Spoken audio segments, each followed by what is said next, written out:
Hello, dear students of class 8. This is the chapter number 1, crop production and management, part 4th.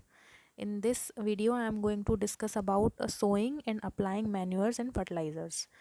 इससे पहले वाली video में मैंने आपको बताया था कि प्रिपरेशन ऑफ सॉइल कैसे करते हैं, यानी सॉइल प्रिपेयर कैसे की जाती है। तो बट उसके बाद का जो प्रोसेस होता है वो होता है सोइंग, यानी बीज को बोना, जो कि अपने आप में एक मोस्ट इम्पॉर्टेंट प्रोसीजर होता है।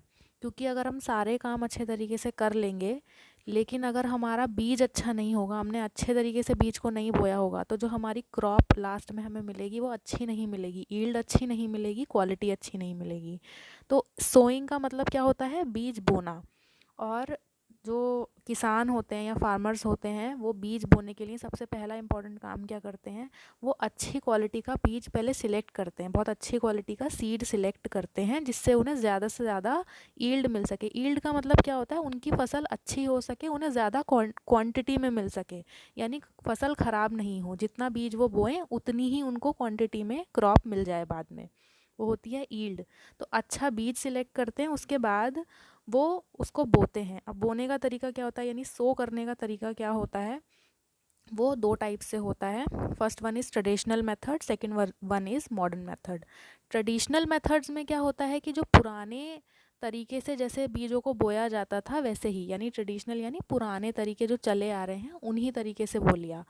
लेकिन वो मेथड ज़्यादा इजीली वर्क कर पाते हैं छोटे फील्ड्स में, यानी बहुत बड़े खेतों में वो अप्लाई करना डिफ़िकल्ट होता है थोड़ा।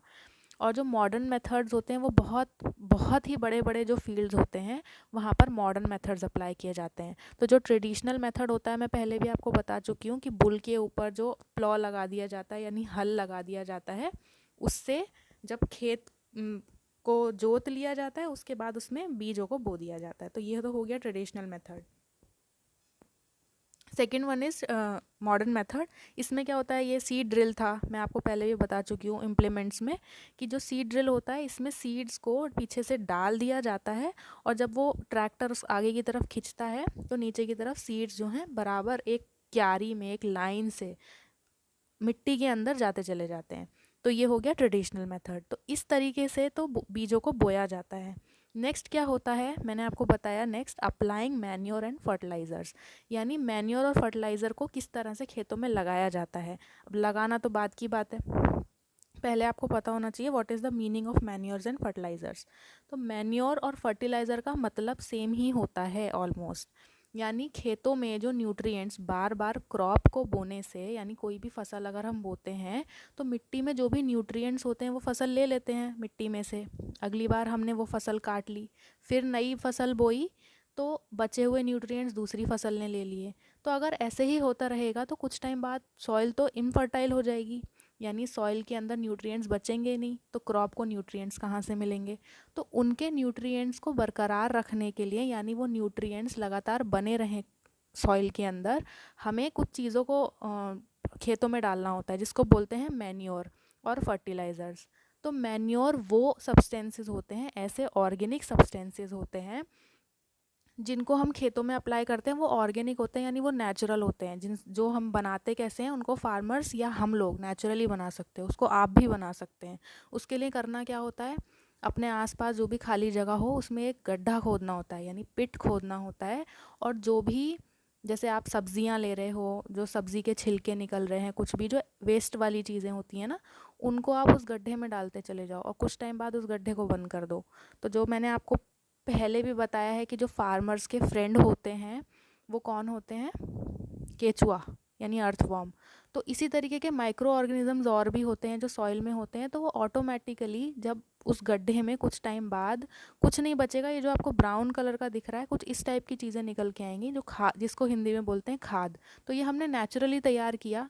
तो इसको बड़े लेवल पे फार्मर्स भी तैयार कर लेते हैं, बड़े लेवल पे, जिसमें काऊ डंग होता है, डेड एनिमल्स हो गए, उन सबको एक गड्ढे में इकट्ठा कर दिया, और कुछ टाइम बाद इस तरह का मैन्योर हमको मिलता है। तो क्योंकि ये हम खुद से तैयार कर रहे हैं इसको, इसलिए ये बहुत ही हेल्दी होता है खेतों के लिए, हमारी क्रॉप्स के लिए, हमारी सॉइल के लिए बहुत हेल्दी होता है। और ये ज़्यादा अच्छा चीज़ है खेतों में अप्लाई करने के लिए। नेक्स्ट चीज़ क्या होती है? फर्टिलाइज़र। उसका भी काम सेम यही होता है खेतों में न्यूट्रिएंट्स को बराबर करके रखना, यानी न्यूट्रिएंट्स की कमी नहीं होनी चाहिए खेतों में। लेकिन वो क्या होते हैं, वो केमिकल सब्सटेंस होते हैं, सिर्फ इतना सा डिफरेंस है। मैन्योर ऑर्गेनिक सब्सटेंस होते हैं, यानी वो बहुत ही ज़्यादा वो नेचुरल होते हैं। ऑर्गेनिक का मतलब वो नेचुरल होते हैं। और फर्टिलाइज़र्स क्या होते हैं, वो केमिकल सब्सटेंसेस होते हैं, यानी उनको लेने के लिए हम बाहर मेडिकल स्टोर्स पे या जो भी ये फर्टिलाइज़र्स की जो भी जगह होती हैं, बिकते हैं ये बाज़ार में, उनको हम लाते हैं पैकेट्स को और लाके उनको यूज़ करते हैं। देखो आपको ये पिक्चर में ग्रीन कलर का पैकेट दिख रहा है, ये फर्टिलाइज़र है, क्योंकि ये केमिकल सब्सटेंस है, ये बाज़ार में मिलते हैं, इसको लाके ऐसे खेतों में अप्लाई कर दिया जाता है। और दूसरा तरीका क्या है, स्प्रिंकल करना, यानी कि ये जो स्प्रे कर देना होता है, इसके अंदर बॉटल्स, बड़ी बॉटल्स के अंदर फर्टिलाइज़र्स को भर लिया जाता है और उसके बाद उनको खेतों में स्प्रे कर दिया जाता है। तो ये भी फर्टिलाइज़र है, क्योंकि केमिकल सब्सटेंस है। तो आपको समझ आया होगा what is the meaning of manure. वो होते हैं organic substances, fertilisers are chemical substances.